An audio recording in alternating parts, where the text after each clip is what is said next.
Bonjour à tous, aujourd'hui on va réagir au spoiler du chapitre 1125 qui vient de sortir.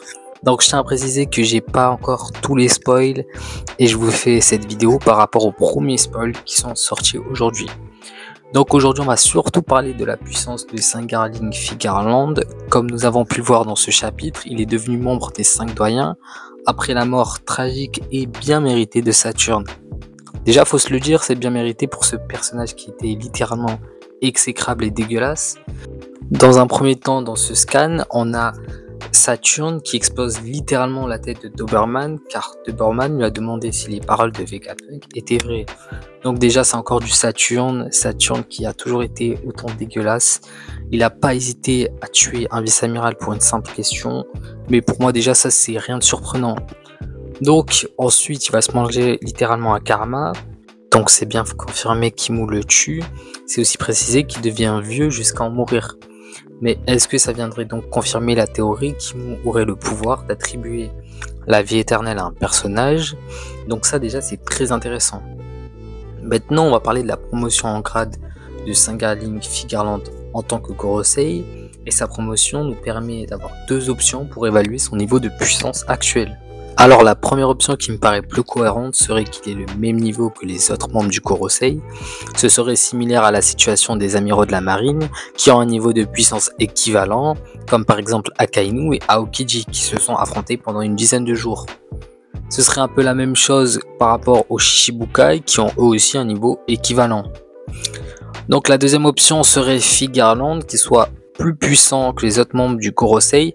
Cependant, selon moi, il est impossible qu'il soit beaucoup plus puissant car je considère qu'il n'y a que le capitaine ou chef d'un groupe qui est beaucoup plus puissant que les autres membres. L'empereur est beaucoup plus puissant que ses commandants, ou on a encore Rob Lucci qui est beaucoup plus puissant que le reste du CP0. Dans un groupe, par exemple, les empereurs ont un niveau équivalent comme Garp nous l'a précisé, les Shishibukai ont un niveau aussi équivalent, c'est la même chose pour les amiraux, et c'est la même chose pour les 3 premiers commandants de la flotte d'un Yonko. Si on place Garling à un niveau beaucoup plus élevé que les autres doyens, cela voudrait dire qu'il ne serait pas mis sur un pied d'égalité. Pourtant sur Egghead, les 5 doyens semblent avoir un niveau équivalent. Ils n'ont pas le niveau des Yonko, car sinon les Gorosei auraient facilement exterminé l'équipage de Luffy. En effet, cela signifierait que Luffy aurait pu perdre face à un seul membre des 5 Gorosei. Or, Luffy n'était vraiment pas inquiet, il n'a pas utilisé son Haki des Rois contre les Gorosei. De même, le reste de l'équipage comme Sanji et Zoro n'ont pas utilisé Jump et Fritt ou son Haki des Rois. En revanche, il est possible qu'ils aient un niveau intermédiaire au vu de la difficulté que Luffy a eu à mettre KO un simple Gorosei. En effet, il a quand même fallu une attaque combinée de plusieurs Mugiwara pour mettre à terre Jupiter. De plus, quand on compare la résistance de Kizaru à un Saturne, pour moi je vois vraiment pas de débat entre les deux personnages.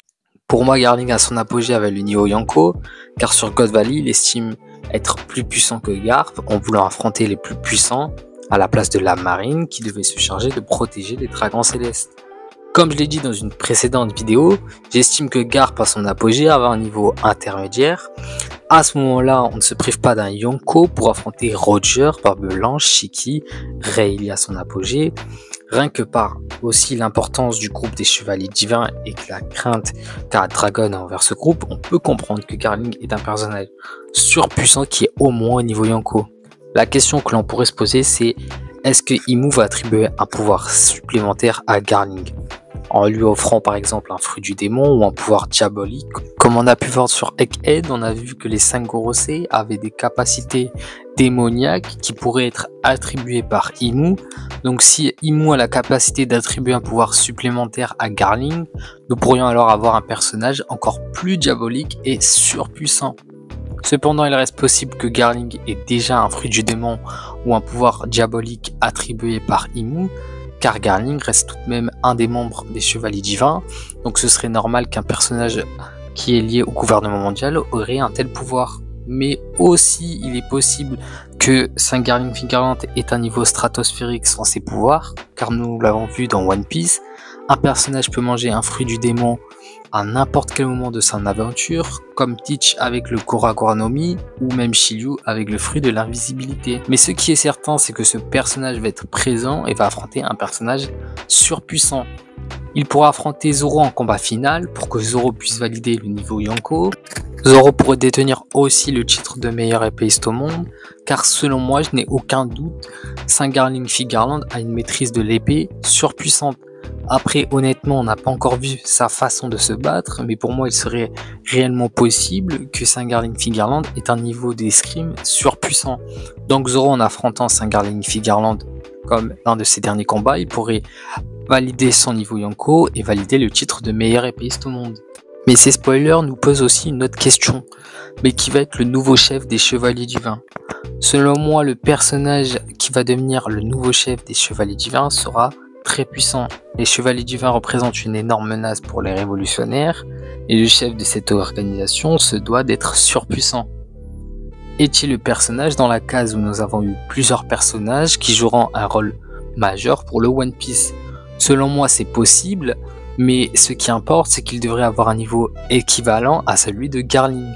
Donc selon moi, intermédiaire ou Yonko, car le chef d'un groupe est globalement bien plus puissant que ses commandants. Comme nous le savons, Garling était le chef des Chevaliers Divins, et le prochain chef de ce groupe aura des commandants avec le même niveau de puissance. Il y a une théorie qui tend à dire que ce serait le frère de Shanks, ce qui serait selon moi réellement possible. Comme on l'a vu avec la phrase de Dragon, on a vu que ces personnages-là avaient quasiment la même silhouette que Shanks. Dans la case sur le One Piece, on a aussi vu qu'un homme mystérieux portait aussi une épée ressemblant à celle de Shanks et avait un nez tout de même similaire. Donc pour terminer, j'espère qu'on aura plus de détails dans les prochains spoilers. Bien sûr, on aura encore beaucoup plus de détails avec le scan qui va sortir de son intégralité.